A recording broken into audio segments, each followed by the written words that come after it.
Bienvenidos a nuestro programa. El martes 18 de febrero de 2020, en la CEMI de Madrid, tuvo lugar la charla Los judíos en España tras 8 años al frente de la Federación de Comunidades Judías de España, por don Isaac Keruf, presidente de la FCJE. Les invitamos a escuchar la grabación.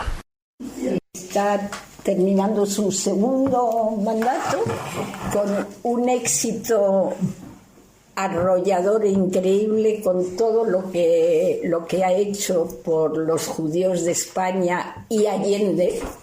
Y yo quería dejarle a él la palabra, porque estamos aquí para escucharle, que se presente él y que nos cuente lo que él crea conveniente.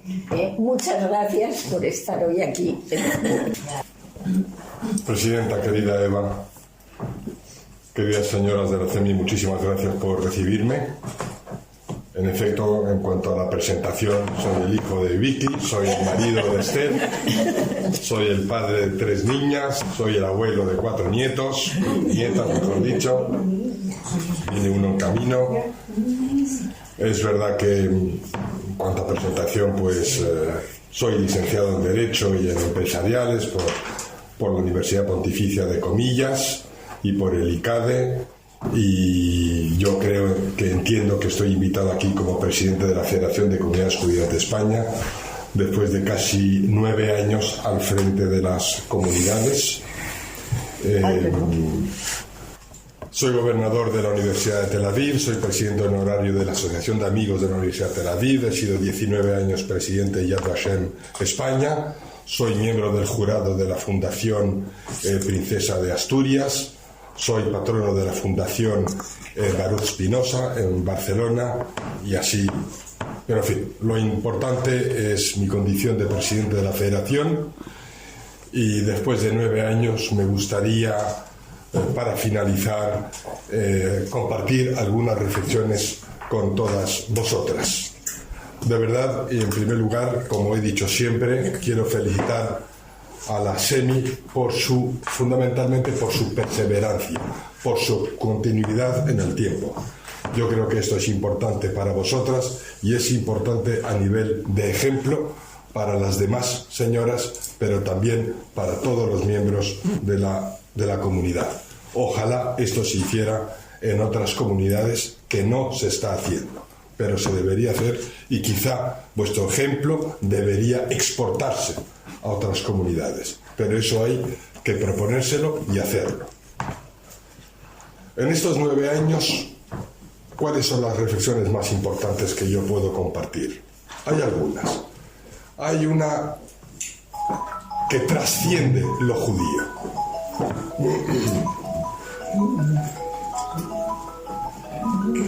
Por favor, comprobar todas. Yo no puedo porque estoy grabando. Pero subirlo. Entonces se queda sin sonido la grabación. Hay una que trasciende lo judío y es de verdad el momento de cambio profundo al que nos estamos enfrentando hoy en día. No solo los judíos, el mundo entero. Pero este cambio, como es normal, como ha sido normal a lo largo de la historia, nos afectará más a los judíos. ¿Por qué nos afectará más a los judíos? Nosotros somos apenas el 0,2% de la población mundial. Es decir, nada. Si nosotros ponemos el 0,2% de aceite en una bañera o una piscina, jamás encontraríamos esa gotita de aceite, pero siempre permanecería en la superficie. Ahora bien, es verdad que tenemos un peso y una trascendencia superior al resto de grupos en el seno de la sociedad. Por muchas razones.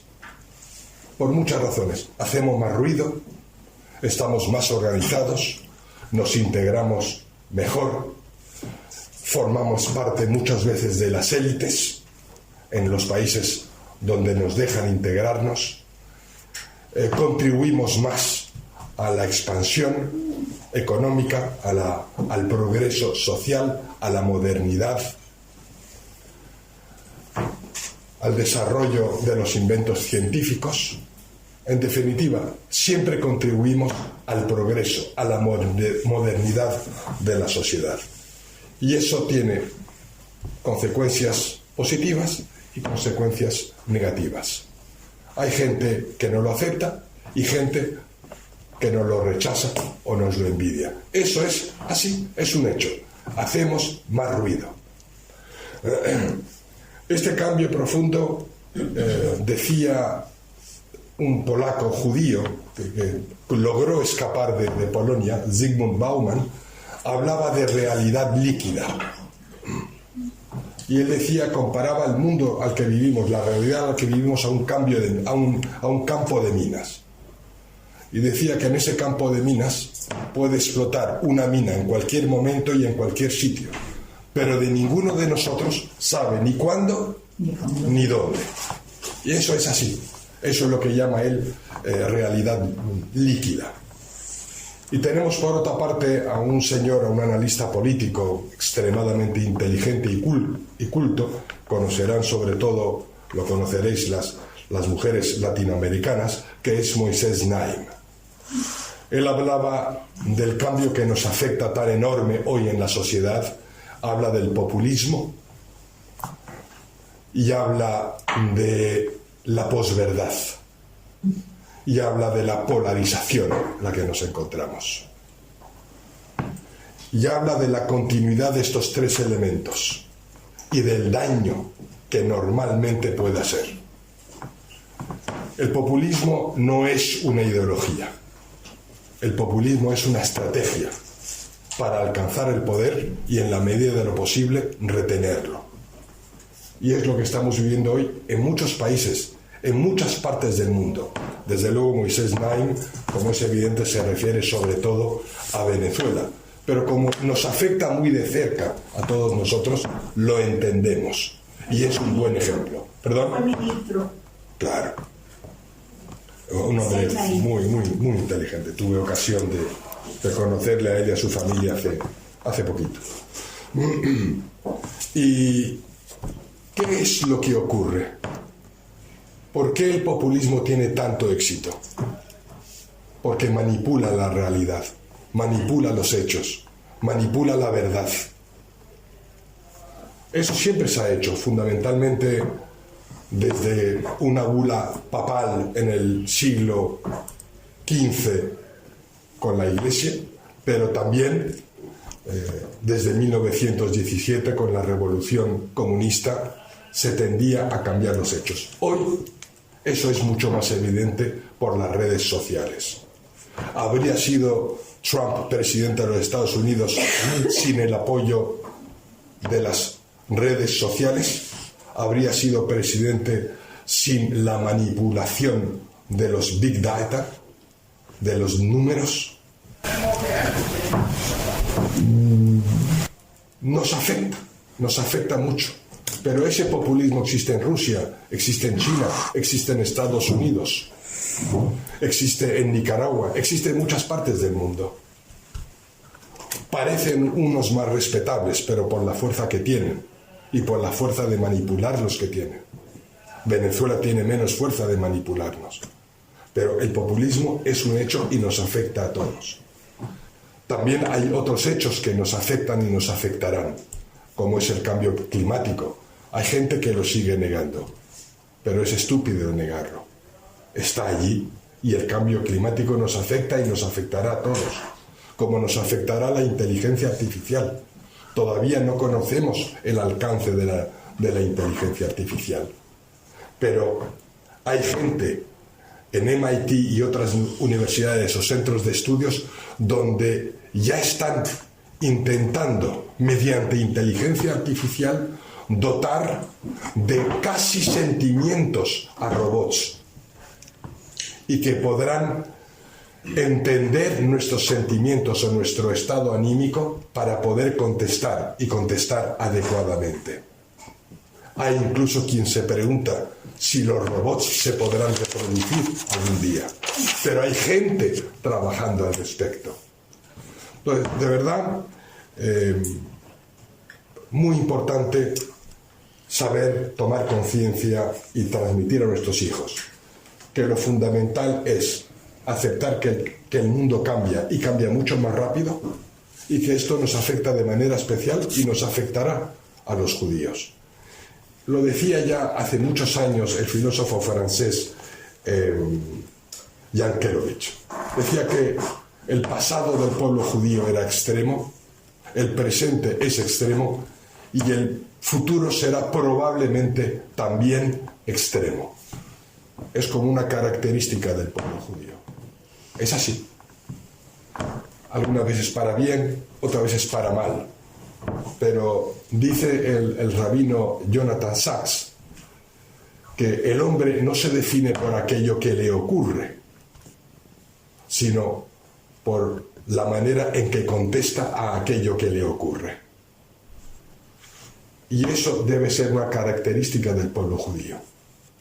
En todo momento, a pesar de que los tiempos sean malos y vayan en contra de nuestros intereses, como ha sido el tiempo de la Segunda Guerra Mundial, hemos de dar una respuesta positiva, ser constructivos y afirmar nuestra propia identidad. Eso es lo que define a un hombre, no lo que le ocurre. Es muy importante tomarlo en consideración.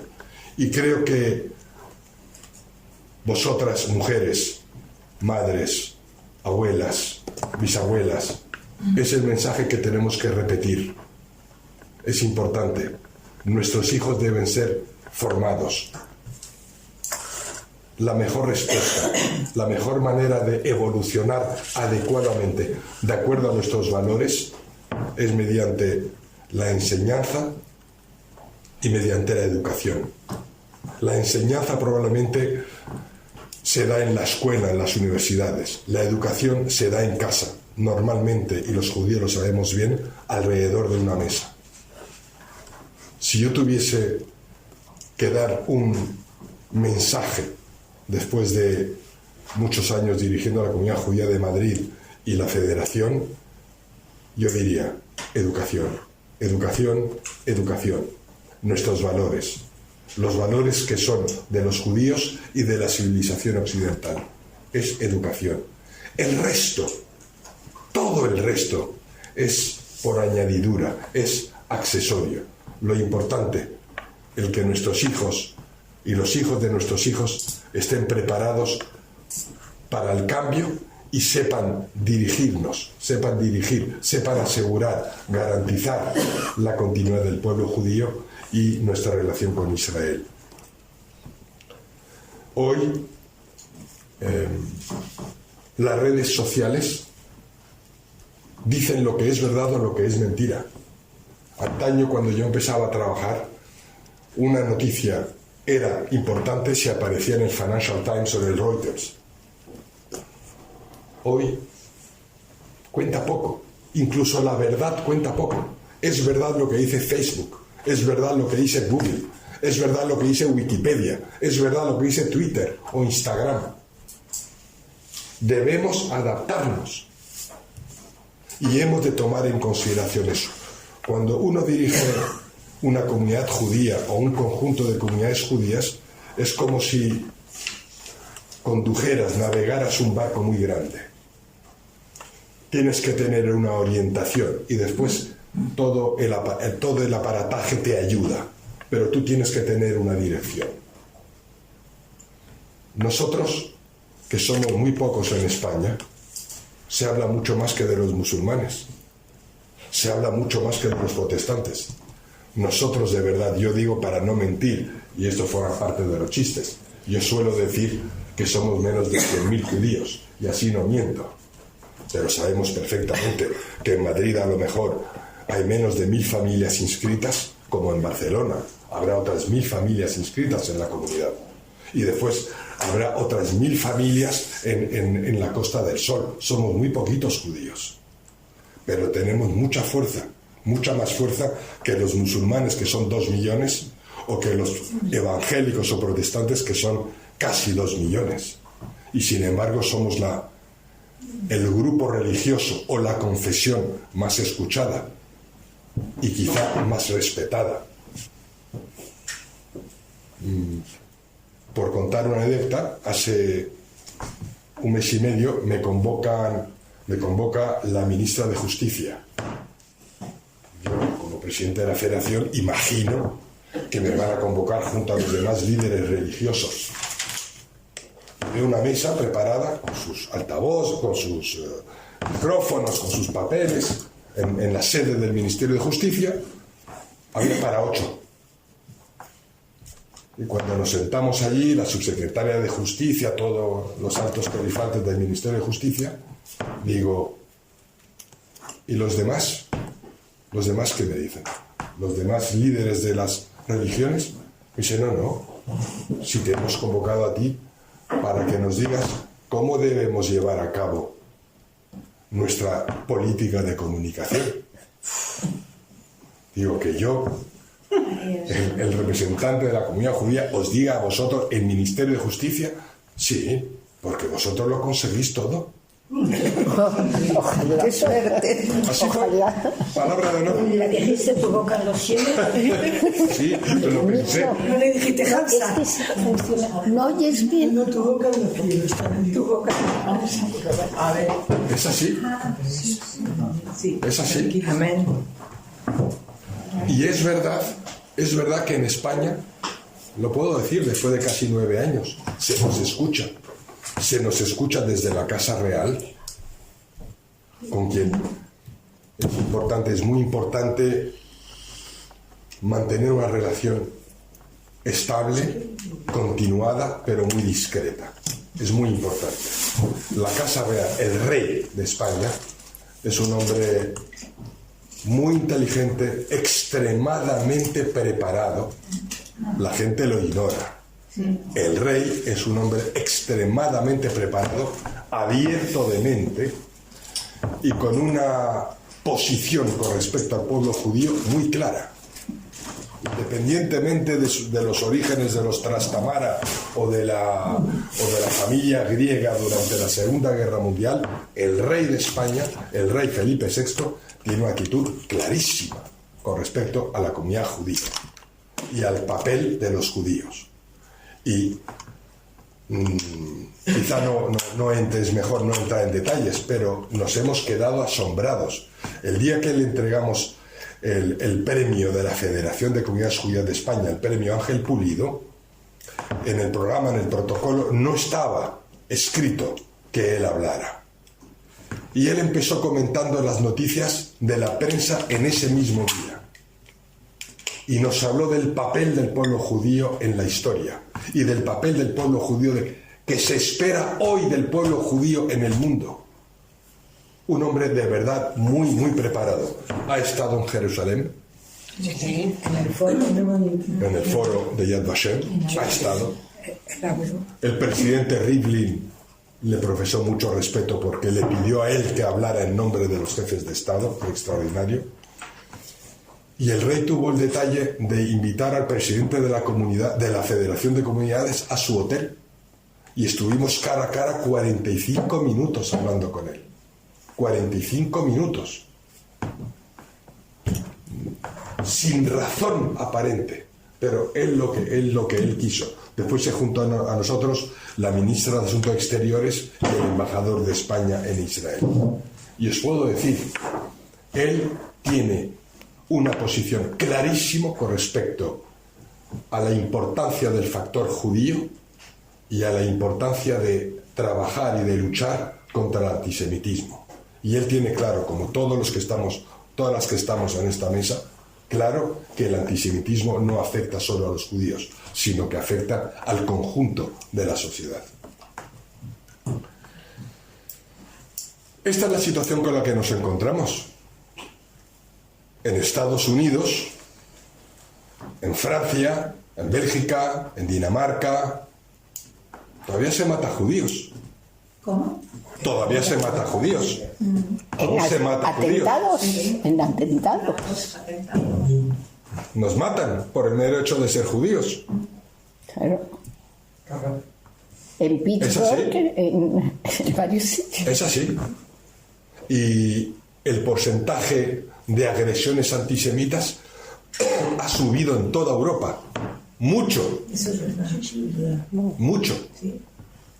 Pero no se dice, no se cuenta. Se cuenta. Sí, Lo que pasa es que no sale todos los días en la prensa, pero nosotros los judíos y los que tenemos que seguir esa evolución de los hechos y de la realidad, bien que lo sabemos. Ahora hay una excepción, que es España. Con toda franqueza. En España hemos tenido el apoyo de la sociedad, el apoyo de los partidos políticos, y me refiero fundamentalmente al Partido Socialista y al Partido Popular, pero todos los demás se han portado correctamente con nosotros. A nivel de anécdota, yo os puedo decir que el día de la votación de la Ley 12/2015 de 24 de junio en el Congreso de los Diputados, cuando se votaba la aprobación o no de la ley que otorgaba la nacionalidad española a los descendientes de los expulsados en 1492, votaron a favor todos los partidos y se abstuvieron 2. ¿Estaba Podemos? Estaba el grupo mixto, el Partido Comunista y Bildu. Podemos todavía no estaba, en 2015. Yo me entrevisté con el Partido Comunista y obtuve el que se abstuviera. De Bildu no me entrevisté, no me pareció entrevistarme con los herederos de ETA. Sin embargo, os tengo que decir que estando yo en la tribuna de invitados, habló el representante de Bildu, que se llama el senador Iñárritu, miró hacia la tribuna de invitados donde yo estaba y dice: Hanasi, Federacia de Sefarad, Baruch Haba. ¡Qué bien! Yo no le conocía. Y entonces defendió la ley, dijo que no votaría a favor porque consideraban que debía incluir también la nacionalidad española a los saharauis que fueron abandonados por el gobierno de Franco en el 75. Pero hizo una defensa de la ley. Con Podemos, tengo que decir, no me he podido entrevistar. Yo pedí entrevistarme también con Iglesias, pero no me ha contestado. Y creo que en estos tiempos en los que vivimos hay una nueva cultura que se está formando. Ha perdido baza, ha perdido fuerza el bipartidismo y nos debemos adaptar.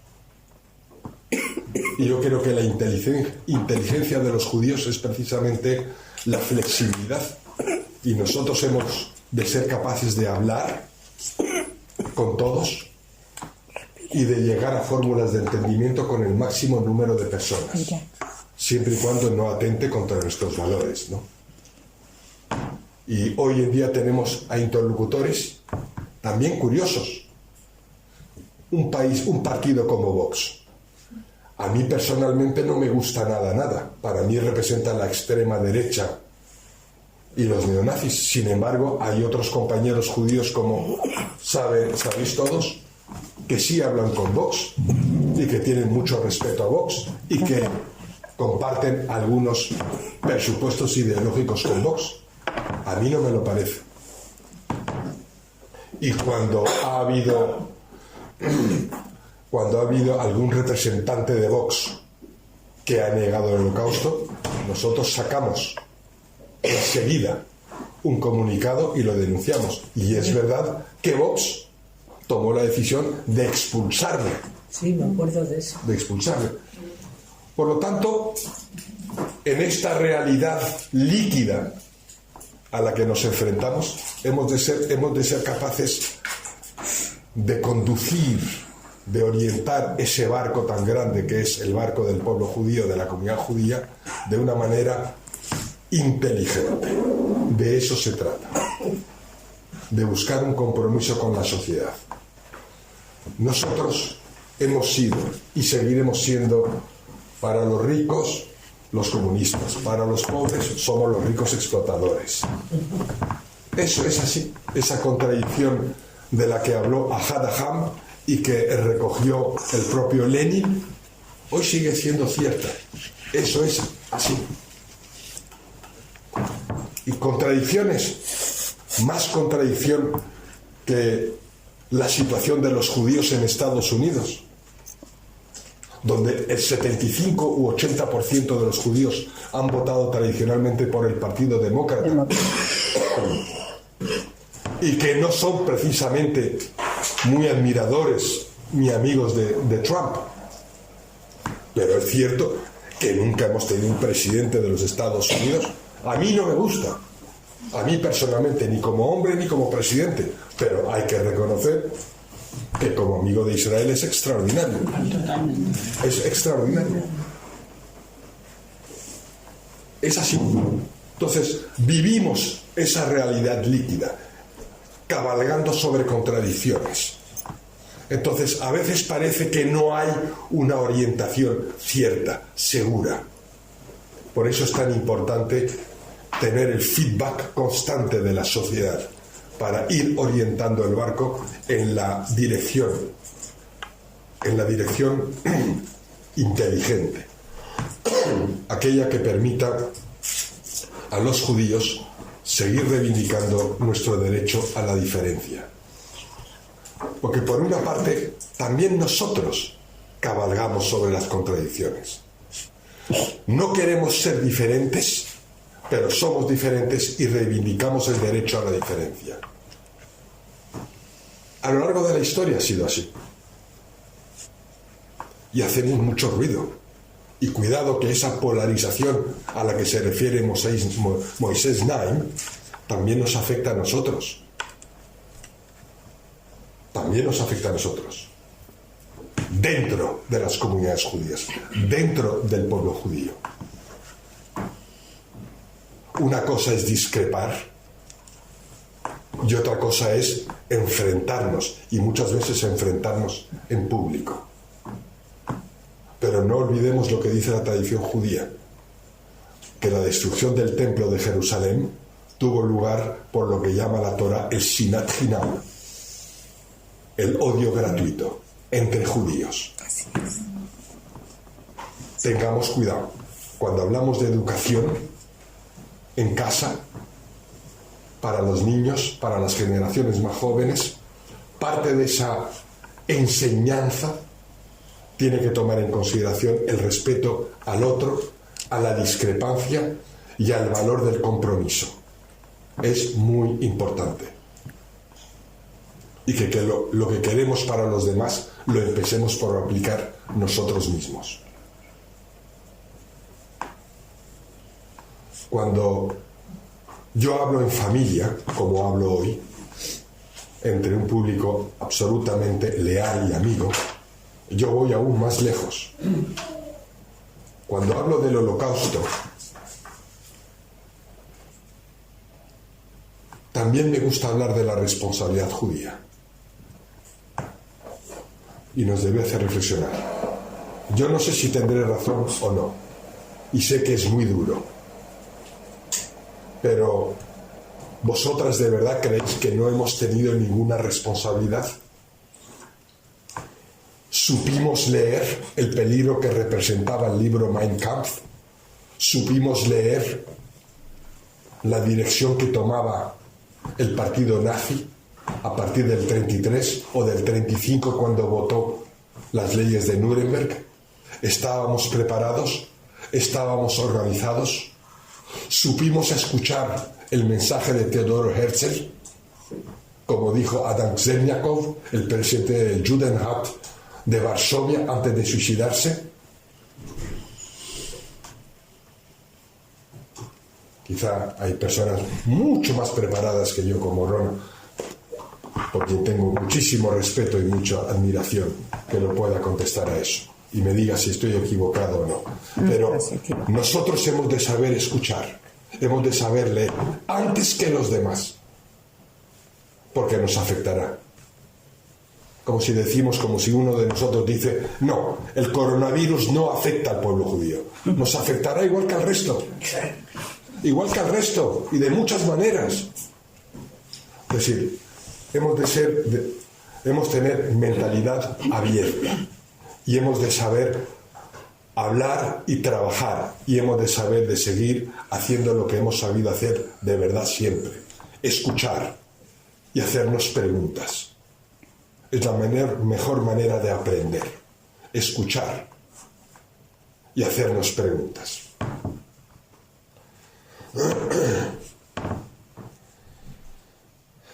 Nosotros, en la diáspora, hemos de tomar en consideración dos factores fundamentales: la existencia del factor religioso en el seno de la sociedad y nuestra relación / lealtad con Israel. Parece contradictorio. Por una parte, queremos ser españoles o argentinos o franceses o británicos o alemanes, como los británicos, como los españoles, pero por otra parte queremos ser judíos y tener la relación con Israel. Eso que nosotros vemos tan normal no es tan evidente para los demás. Y eso plantea preguntas, contradicciones, resquemores. Ha sido así durante la historia y es así ahora. A mí me han preguntado muchas veces, en privado y en público, por nuestra lealtad con el Estado de Israel. O por, cómo no, aquello que se nos reprocha, la doble lealtad. Yo siempre he contestado lo mismo: que ni doble, ni única, ni tres. Que un hombre, una mujer puede tener cuantas lealtades quiera. Que el concepto de lealtad es un concepto fascista.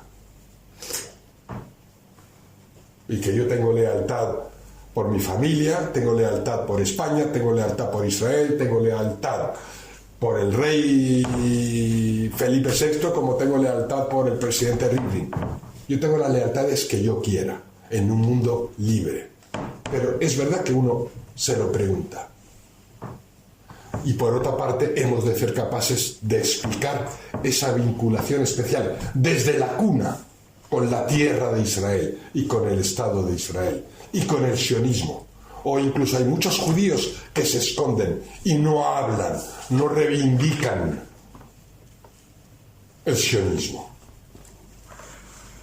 Y el sionismo, sin duda alguna, ha sido esa ideología que ha permitido rectificar un error histórico, porque los judíos hemos vivido 2000 años fuera de nuestra tierra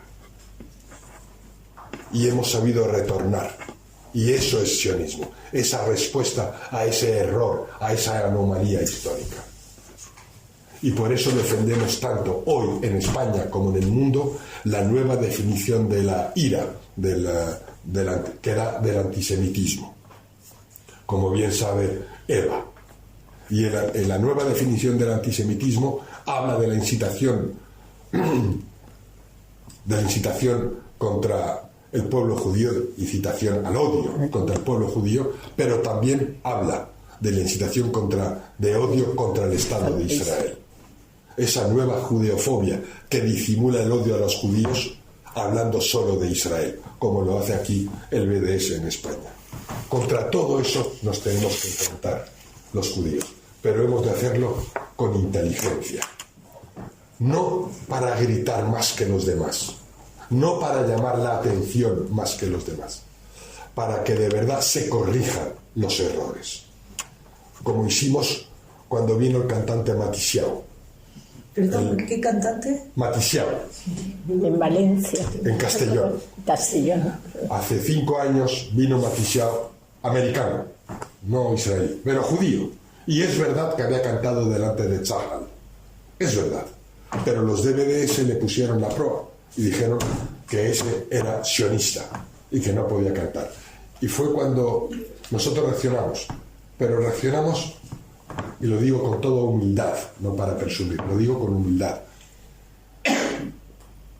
Coordinamos con la Embajada de Israel, con discreción, como no puede ser de otra manera, y nosotros ¿qué intentábamos? que cantara ese hombre. Entonces, en primer lugar, ¿qué hicimos? Recabar información desde dentro. Y yo mandé a una persona dentro, que estuviera allí, hablando. Hablé con el director del festival. Hablé también con el presidente de Prisa y con el director del periódico El País. Y también fomentamos, esto es confidencial, fomentamos una votación de los trabajadores con los sindicatos para que votaran a favor de seguir trabajando y de permitir la participación de ese cantante americano. Y hemos de decir que El País publicó un editorial en contra de esa muestra de antisemitismo y de boicot contra un cantante judío, y me llamaron las autoridades de Castellón, del País Valenciano, y hablé muchas veces con el director del festival, y Matisiao cantó. Pero nosotros no hicimos nada oficialmente. El País editorializó, la demás prensa habló a favor, y el gobierno del presidente Rajoy intervino cuando El País habló. Eso es así. Eso es lo que yo digo de la reacción con inteligencia. Cuando el concejal Zapata en el Ayuntamiento de Madrid dijo lo que dijo, eso que él llamó humor negro, que donde cabían 6 millones, las cenizas de 6 millones de judíos, que dijo que en un cenicero de un coche, etcétera, etcétera. Sí. Yo llamé al ministro de Justicia y le dije que organizara una comida en su casa, una comida, un acto privado, y que llamara al número 1 de Telecinco, a Pablo Basile, al número 1 de Prisa, que era Sevilla, al número 1 de la COPE, al número 1 del grupo Vocento, que publica ABC, el ministro y yo. Y estamos ahí en su casa comiendo, y dice el señor Basile, el señor de pelo blanco italiano tan inteligente y que dirige Mediaset en España, y dice, pues tú, con mucho sentido del humor, dice, después, con un acento italiano, después nos dirán que los judíos no conforman un lobby, pero aquí el único elemento diferente es el judío. Lo dijo en público. Nos reímos todos, porque tenía toda la razón del mundo. Y entonces el ministro de Justicia explicó por qué estábamos allí, me dio la palabra y yo expliqué. Y dije que los medios de comunicación no podían dejar pasar un momento como este, cuando un hombre que representa la cultura en un municipio como Madrid podía decir una cosa así bajo el paraguas del humor. Impunemente. Y la verdad es que reaccionaron. El que mejor reaccionó fue Paolo Basile. Como él dijo, tienes Telecinco al servicio de la comunidad judía. Y organizó comidas y cenas y reuniones. No podéis imaginar. Tenemos que reaccionar con inteligencia. Y con inteligencia es para conseguir las cosas. No para gritar más. No para figurar más. Sino para conseguir las cosas. Es igual en el mundo de los negocios. Lo que quieren las empresas es conseguir los objetivos. No que tú seas el más guapo o hables más que los demás. De eso se trata también. Y eso forma parte de nuestra enseñanza y de nuestra educación.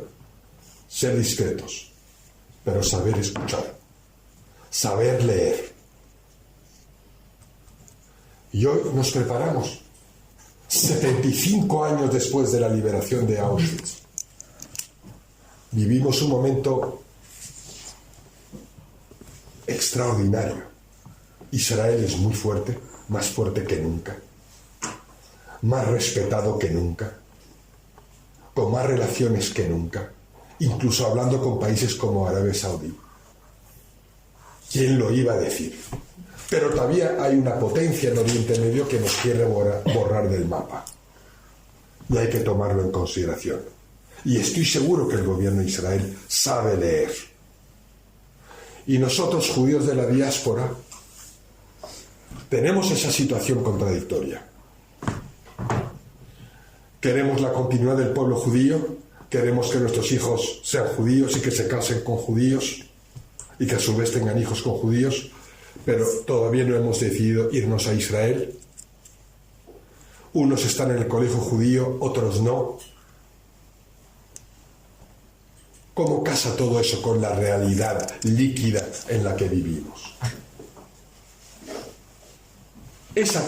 A ese tipo de contradicciones sencillamente nos tenemos que enfrentar.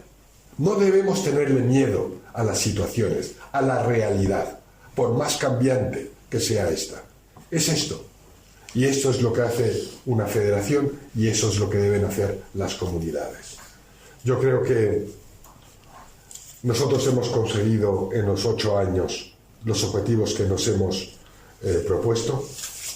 3 leyes aprobadas a unanimidad, como es la obligación de estudiar la historia del Holocausto. Eso se ha aprobado. Se ha aprobado la reforma del Código Penal. Nosotros planteamos al ministro de Justicia la reforma del artículo 607, párrafo 2 del Código Penal, y eso repercutió en la reforma del 510, y hoy la palabra antisemitismo se repite 4 veces. Se castiga la incitación al antisemitismo y también se castiga la negación del genocidio. Nosotros pedimos la palabra holocausto, pero ellos adoptaron la palabra de Bruselas, genocidio. Y después, como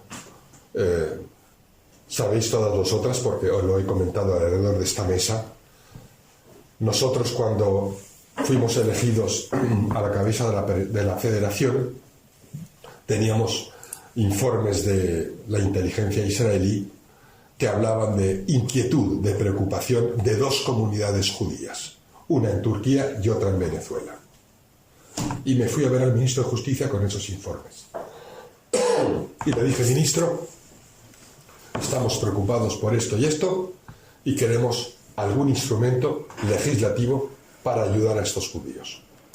Me dice: ¿a todos los judíos? Digo: a todos los judíos. Me dice: a todos los judíos es difícil. Y me dice: ¿qué propones? Digo: yo quisiera una ley que otorgara la nacionalidad española amparándome en la tradición política y diplomática judía para los judíos de Venezuela y de Turquía. Me dice: para todos los judíos es difícil. Y digo: bueno, pues si no puede ser para todos los judíos, para aquellos que sean de origen sefardí. Y me dijo: escríbemela. Y la escribimos. En 3 meses estaba lista la ley. Sin embargo, todo no es oro lo que reluce. Todo no es oro lo que reluce. Y tuvimos una oposición muy fuerte, muy fuerte en el seno del gobierno del Partido Popular. Y como sabéis todas, Ruiz Gallardón tuvo que dimitir. La ley del aborto, etcétera, pero tenía muchos enemigos. Y una parte de estos enemigos ha sido por esta ley. Sin embargo, la ley se aprobó. Tengo que decir alrededor de esta mesa que me ayudó mucho la Casa Real. Tengo que decirlo. Y tengo que decir que nos ayudó mucho la vicepresidenta del gobierno, Rodríguez Santa María. ¿Quién? La vicepresidenta del gobierno, Soraya. Y desde luego Ruiz Gallardón y el ministro de Justicia catalán. Y esta ley ha sido buena y positiva. No ha podido ayudar a todos los judíos, pero sí a una parte importante. Ha habido oficialmente 156.000 solicitudes. Yo creo que llegaremos o pasaremos de las 200.000 solicitudes. y suponemos que de esas 200.000 por lo menos habrá entre 150 y 180.000 pasaportes españoles a favor de estas familias. Tengo que decir también que ha sido una experiencia extraordinaria, porque he tenido ocasión de conocer a lo largo de estos últimos 3 o 4 años a muchas familias de origen sefardí de América Latina, fundamentalmente venezolanas, mexicanas y colombianas, también argentinas. Y hay personas a quien esta ley les ha removido la conciencia, pero mucho. Sin citar nombres por razones obvias, hubo el presidente de un país muy importante, muy fuerte, muy poblado de América Latina, que vino a verme. Y primero me invitó a comer, y después me invitó a comer, y después me presentó a su mujer, y después a sus hijos, y después me habló, me pidió como permiso para acogerse a la ley y ser español. Y digo, presidente, si usted es sefardí, ¿por qué no se va a acoger?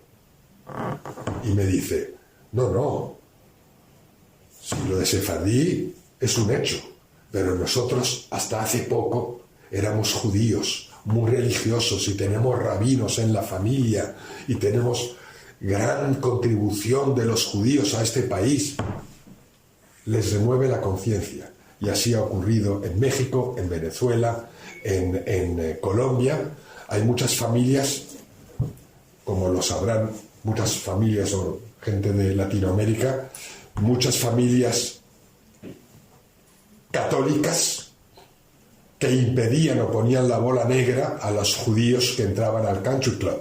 En los country clubs normalmente no entraban los judíos. Por supuesto que no. Y sin embargo hoy esas personas, muchas de ellas, de esas familias, reivindican su condición de sefardí. Incluso algunas a las que la Federación ha negado el certificado han venido a verme y han hecho estudios, de verdad que no os lo podéis imaginar, los estudios que hacen a nivel genealógico para demostrar el origen sefardí.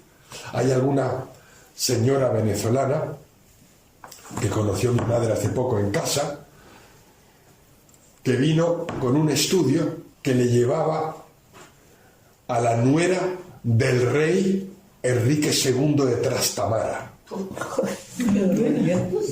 La nuera, que era judía, llamada La Paloma. Y cómo ella demuestra... ¿La mujer de quién? Enrique II de Trastamara. Su nuera. Su nuera. ¿Casada con quién? No el recuerdo. hijo de Trastamara. Pero el hijo del rey, pero no recuerdo cómo se llamaba. Se llamaba La Paloma, Yonatí, de apellido. Y la llamaban La Paloma. Y ella reivindicaba esa filiación. De verdad que he conocido gente extraordinaria. Y la familia lo tenía oculto en su familia, que no era historia. Sí, esa señora fue extraordinaria. Una familia dividida, de apellido Cohen. Cohen con C, Cohen. Sí. Pero jamás se habló del origen judío en la familia que conocimos. Y la mamá de esta señora, era muy antisemita. Era muy antisemita. El marido era Cohen, pero el marido no hablaba. El papá de esta señora no hablaba. Y se sabía que había una familia, una parte de la familia que vivía en el mismo país, estamos hablando de Colombia, que vivía en el otro extremo del país. Y había una rivalidad, y ella no sabía por qué. El marido, de origen alemán, se acoge a la ley, en contra de la voluntad de su mujer. Acoge a su mujer a la ley y hace todo y realiza todos los trámites, porque para él era evidente el origen sefardí de su mujer. Y cuando le dice que está todo listo, ella dice, no, yo no quiero, no quiero el pasaporte español. Mi padre no habló nunca de ello. Era un tema muy doloroso. Y yo sufrí esos enfrentamientos entre mi madre y mi padre. Y nunca jamás se habló ni se preguntó. Hasta que su marido y sus hijos la convencen y va a ver a su tío, el señor Cohen, hermano de su padre. Y ahí es cuando ella pide permiso, como dice ella, pido permiso a mi tío para acogerme a la nacionalidad española. Y bueno, había esas consecuencias de la Inquisición en América Latina, que marcaban, señalaban negativamente a las familias de origen judío. Es increíble, es así. Y todo esto lo hice llorando. Sí, lloraba Qué muchísimo. raro que no se haya cambiado el nombre, porque más judío que Cohen, a ver. Pero la historia no termina allí. Pero hizo una ermita. La historia no termina allí. Toda la familia Cohen, también que vivía en el otro extremo de Colombia, era católica, ¿eh? Cuidado, todos conversos, ¿eh? Pero no termina allí. Hacen el árbol genealógico de la madre. Y la madre era de origen judío por parte de padre y de madre. Esa señora que era antisemita. Total. Eso le dan Biblia, ¿no? Estamos hablando de ahora. Ah, de ahora. Estamos hablando de ahora. Es increíble. Es increíble. Y el caso más extraordinario que hemos tenido de esta nacionalidad, es una anécdota más, pero para mí extraordinario, es cuando la señora Cavelli, Annette Cavelli, Qué bonita historia. superviviente de Auschwitz, la recibo en casa. Es una señora de 94 años y que pide el pasaporte y dice que quiere conocerme. Y entonces la recibo en casa y le digo, en francés, le digo, pero usted, señora, ¿por qué quiere un pasaporte español? Si tiene el pasaporte francés, si tiene usted el pasaporte griego. Y me mira, con tono firme, contundente, me dice, ¿que por qué? Yo sí. ¿Por qué? Me dice, por mi madre. Digo, ¿por su madre? Sí, por rendir homenaje póstumo a la memoria de mi madre. Y digo, ¿y el pasaporte español y el homenaje a su madre? Me dice, porque nosotros, que formábamos parte de una familia muy humilde en Salónica, nos metieron en un tren de ganado, llegamos a Auschwitz, yo tenía 17 años, me dice, y mi madre me cogía fuerte de la mano. Pero cuando salimos de ese vagón, entendimos pronto los perros, los gritos, los lloros, el frío, el humo, el olor.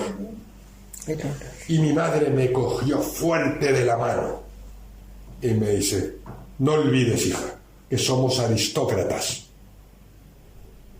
Y que eso a ella, una niña de 17 años, le hizo reír. Dice, mamá, nosotros, aristócratas. Dice, sí, somos de origen español. Así le dijo. Y entonces sí, fue el único caso en el que yo intervine personalmente. Llamé al ministro de Justicia, conseguimos el pasaporte y además le facilitamos una audiencia con Su Majestad el Rey para que le enseñara el pasaporte, y así se hizo. Qué bien. Ella en su testimonio siempre cuenta que su madre le decía, somos españoles. El programa de Cotillo. Sí, exactamente. Pero qué bien lo has comunicado, Isaac. Porque no solamente lo que has dicho, ¿cómo lo has dicho? De verdad. Después, ahí voy a hacerlo pronto. Objetivos conseguidos ha sido, tenemos un bedín, hemos llegado a un acuerdo con el Rabinato de Jerusalén, que nos ha redirigido al Rabinato de Europa.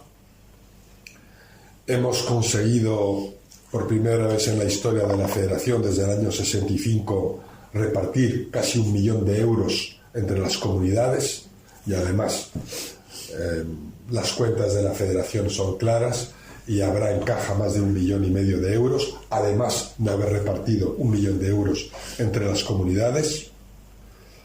Hemos avanzado mucho en el kashrut, Hoy las cuentas del Kashrut son positivas y recaudamos dinero gracias a la colaboración y a la firma de acuerdos con organismos americanos y británicos para la exportación de productos españoles kasher. Hoy la seguridad de todas las comunidades judías se coordina desde la oficina de la Federación. No entraré en detalles por motivos obvios, pero tenemos un despacho dentro de la oficina de la Federación donde podemos controlar todas las sinagogas y todas las comunidades judías de España. Tenemos una buena relación con los medios de comunicación, hablamos con todos, y todos nos escuchan, y todos son capaces de rectificar si nosotros les pedimos que rectifiquen. Cada uno tiene su línea editorial que respetamos, pero con todos hablamos. El ejemplo del que más se habla en la comunidad judía de Madrid, por ejemplo, es El País. El País mantiene una línea bastante dura con respecto a la posición del gobierno de Netanyahu en Oriente Medio, pero nunca pone en tela de juicio la existencia del Estado de Israel, y desde luego El País está con nosotros en la lucha contra el antisemitismo o contra el boicot de productos israelíes o judíos. Tenemos una relación de mucha credibilidad con la administración española, y eso es importante, y ha sido así fundamentalmente por el trabajo desarrollado en la emisión de certificados de origen sefardí. Hemos sido muy cautos, muy prudentes y de verdad muy serios a la hora de decir quién es y quién no es sefardí. Hemos tenido que asumir esa responsabilidad. A veces nos ha costado mucho decir que no, pero también os tengo que decir que han venido a visitarnos delegaciones del CNI, es decir, de los servicios de inteligencia españoles o de la Dirección General de la Policía Nacional, y jamás han encontrado un error o un fallo en nuestros expedientes. Tenemos buena relación con la embajada, muy buena relación, y también tenemos temas pendientes, evidentemente. Nosotros los judíos siempre tenemos temas pendientes, asignaturas pendientes. Hemos reivindicado la sinagoga de Toledo y no nos la han dado. Santa María la Blanca. Santa María la Blanca. Ya llevas unos cuantos años pidiéndola. Muchos años. Lo hemos hecho oficial, lo saben, pero tengo que decir, lo sabemos a ciencia cierta. La Conferencia Episcopal Española está a favor. Está a favor. Pero el Arzobispado de Toledo tiene sus dudas. No ha dicho nunca no, pero tampoco ha dicho sí. Pero ha habido un cambio. Ha dimitido por edad el arzobispo de Toledo, que no nos dijo sí. Ha dimitido. No sé, el Vaticano no le prorrogó su mandato. Ya veremos. Sigue pendiente el diálogo judeo-cristiano. No existe un diálogo judeo-cristiano en este país, seamos claros. Con todos los respetos por el Centro de Estudios Judeo-Cristianos, es un instrumento sin fuerza, sin recursos, no funciona. No hay un diálogo judeo-cristiano. La Iglesia Católica en el mundo y en España tiene muchísimos otros problemas en su agenda, mucho más importantes que el diálogo judeo-cristiano. Es verdad que ya no nos acusan de deicidio, es verdad que ya no pretenden convertirnos, eso es verdad, y es verdad que han reconocido al Estado de Israel. Por tanto, el Vaticano II y la Declaración Nostra Aetate están allí. Pero en España, diálogo de verdad judeo-cristiano no existe. Y eso que tengo que hablar con mucho respeto y afecto del cardenal Osor, arzobispo de Madrid, o del cardenal de Ávila. Excelentes personas, pero que de verdad viven en una iglesia muy dividida. Muy dividida. Entonces es difícil tener un interlocutor. Y de acuerdo con el derecho canónico, quien decide en Toledo lo que hacer con un bien de la Iglesia es el arzobispo y no la conferencia episcopal o el Papa, porque el Papa está perfectamente al tanto de lo que estamos haciendo y nos apoya. Perdón que interrumpa. ¿Y por qué no apoyan más el trabajo que hace el centro? Que no los subvencionan, no les dan medios, porque ellos tratan Tratar no es suficiente, Eva, como decíamos. No, pero claro, hay que tener medios, o sea... En este momento están muy interesados en los musulmanes. Cada vez que hay una charla así de varias religiones, el papel es fundamental y principal para los musulmanes. Nosotros no somos un problema. Hoy en día Claro. no estamos en la gente. Y por tanto el centro, y también el centro quizá tampoco haya sabido llamar la atención de la Iglesia. Las cosas hay que reconocerlas. Después tengo por pendiente también la gestión profesional de las comunidades judías. No siempre me he quedado satisfecho de lo que he visto, con toda franqueza. Hay poca transparencia, poca gestión profesional, y creo que es algo que debemos mejorar entre todos. Debemos ser mucho más exigentes y esperemos que la gente joven, la gente más formada, se haga cargo de las comunidades. Pero hay muchas comunidades que son muy deficitarias, no solo económicamente, sino en gestión.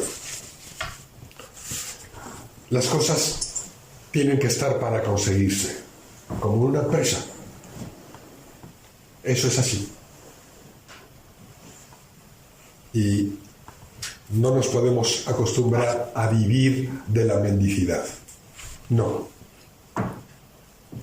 Tenemos que encontrar otro tipo de fórmulas y gestionar adecuadamente todo aquello que hagamos.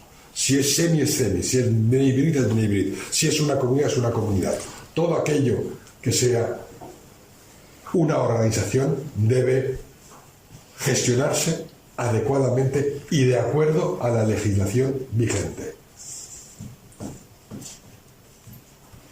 Nosotros los judíos estaremos siempre bajo la lupa. Absolutamente.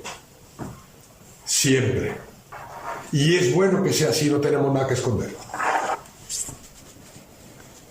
Y hoy en día está sobre la mesa el factor religioso. Ahora voy a Palma a dar una conferencia en la universidad sobre el factor religioso. Afortunadamente tenemos una constitución, artículo 16, artículo 14, artículo 3, donde se menciona el factor religioso. Es importante defenderlo. Hay otros partidos que no son partidarios del factor religioso, como Podemos o el Partido Comunista. Pues tendremos que intentar convencerles, intentar convencer a la mayoría de la sociedad española de que el factor religioso es importante. Y tenemos la Ley de Libertad Religiosa de 1980 y tenemos los convenios con el Estado firmados en el 92. Y existe una comisión asesora de libertad religiosa de la que nosotros judíos también formamos parte. Eso, se trata de defender eso. ¿Cuál es el análisis? ¿Cuál es el argumento que utilizamos nosotros? Que cuando desaparece el factor religioso, cuando se mata a Dios, ¿quién lo sustituye? Nadie. ¿El Estado? O el Estado leviatán u otros dioses. Claro. Como Mao Zedong, como Lenin, como Pol Pot. Dictadores. Tiranos, dictadores. Y eso es lo que hemos defendido nosotros siempre. Además, nosotros reivindicamos el derecho a la diferencia. Es decir, que tengamos una sinagoga, que podamos ejercer nuestro culto, que tengamos nuestros cementerios, que se nos respete el Shabbat en la medida de lo posible. Todo eso no es evidente. Somos 4 judíos. Todavía no tenemos el derecho de no presentarnos a una oposición o a un examen que se dé el sábado. Pero cambiar todo el sistema por un judío, por 2 judíos, es muy difícil. Lo intentamos. Y entonces eso tiene que ver con la buena voluntad o mala voluntad del profesor o del rector o de quien organice ese examen o esa oposición. Lo intentamos. Queda también pendiente la Aliyá. Queda pendiente la Aliyá. Para mí siempre queda pendiente la Aliyá. Que también es una contradicción, porque por una parte hablo de gestión de las comunidades y de continuidad del pueblo judío en la diáspora, y por otra parte nosotros hemos enviado a nuestras 3 hijas a Israel a aprender hebreo, o a vivir, o a trabajar. También esto es una contradicción. Es una contradicción más de las nuestras. Es así. Es inherente al judío. Es inherente al pueblo judío. Así que yo no quiero extenderme más. Podríamos hablar de muchas más cosas y entrar en muchos más detalles. Yo creo que vivimos en un momento, yo soy optimista, soy muy optimista. Tengo que decir que ha sido un auténtico privilegio y un honor servir a la comunidad judía en España. Lo he hecho con dedicación, lo he hecho con mucho interés. Es difícil, es muy difícil trabajar con judíos. Somos un pueblo muy difícil. A veces es frustrante, ¿no? Sí, porque si somos 2 judíos hay por lo menos 3 opiniones, por lo menos. ¿Sabes el refrán, el dicho que hay en Israel? Si tú eres ajo, yo soy piedra que te majo. Sí, Yo sé qué. Yo soy piedra que te majo. es muy difícil, pero de verdad que es una experiencia extraordinaria, y vosotras, muchas de vosotras lo sabéis, que habéis tenido que dirigir la CEMI durante muchos años. Tiene sus sinsabores, pero a la larga es fantástico, es bueno, y cuando se tiene la sensación de hacer las cosas correctamente y en beneficio del pueblo judío y de Israel. Así que, pues aquí lo dejo.